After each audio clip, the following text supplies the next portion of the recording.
Kenapa hati suka tiba-tiba merasakan takut? Ada rasa takut meninggal dan ada rasa takut jika terkena musibah pada diri dan keluarga dan pada orang yang menjadi tanggungan atau orang dekat. Minta nasihatnya Ustaz. Nah, memang itu ujian. Apa kata Allah di surah Al-Baqarah? Allah mengatakan, وَلَنَبْلُوَنَّكُمْ بِشَيْءٍ مِنَ الْخَوْفِ وَالْجُوءِ. Di surah Al-Baqarah ayat 155 kata Allah, kami benar-benar akan menguji kalian. Dengan apa? Dengan sesuatu bisya'in minal khawf. Rasa takut. Itu ujian dari Allah SWT. Takut ditinggal mati orang-orang yang dicintain. Takut miskin, takut sakit. Apalagi kalau ditakut-takutin dengan kanker ya. Ini itu pada ketakutan. Itu ujian dari Allah SWT. Obatnya apa? Kembali kepada Allah SWT. Kembali kepada Allah SWT. Kenapa? Karena Allah mengatakan fafirru ilallah. Kalian larilah menuju kepada Allah SWT. Lari. Ketika lari kepada Allah Subhanahu wa taala, Allah akan mengamankan dia.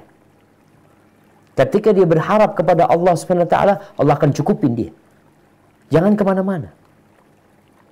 Maka tugas seorang yang tadi dikatakan kenapa rasa takut itu, larikan kepada Allah dengan banyak mengingat Allah. Kita tuh nggak kenal sama Allah Subhanahu wa taala. Subhanallah jamaah. Orang itu kalau takut sesuatu biasanya akan lari dari sesuatu yang dia takutin. Dia kalau takut sama singa, dia akan lari dari singa. Menjauh, bersembunyi. Berbeda ketika kita takut dengan orang yang kita cintai. Kita akan datang kepada dia. Begitulah orang ketika takut sama Allah SWT. Jadi ketakutan-ketakutan semuanya itu memang ujian dari Allah SWT. Apa poin dari ujian tersebut? Agar engkau kembali kepada Allah SWT. Datang kepada Allah. Bisa jadi itu karena dosa-dosa yang kita lakukan. Perbanyak istighfar, taubat sama Allah.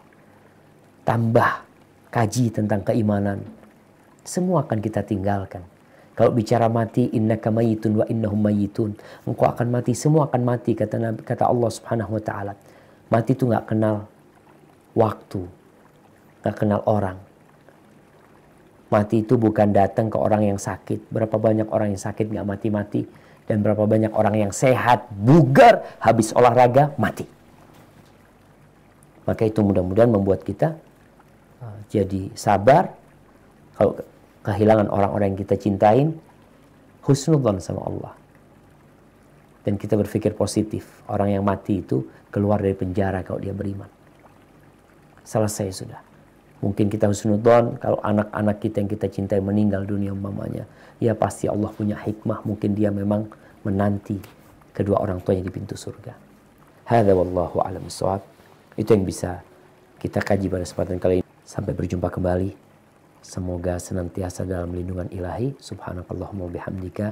Asyhadu an la ilaha illa anta astaghfiruka wa atubu ilaik.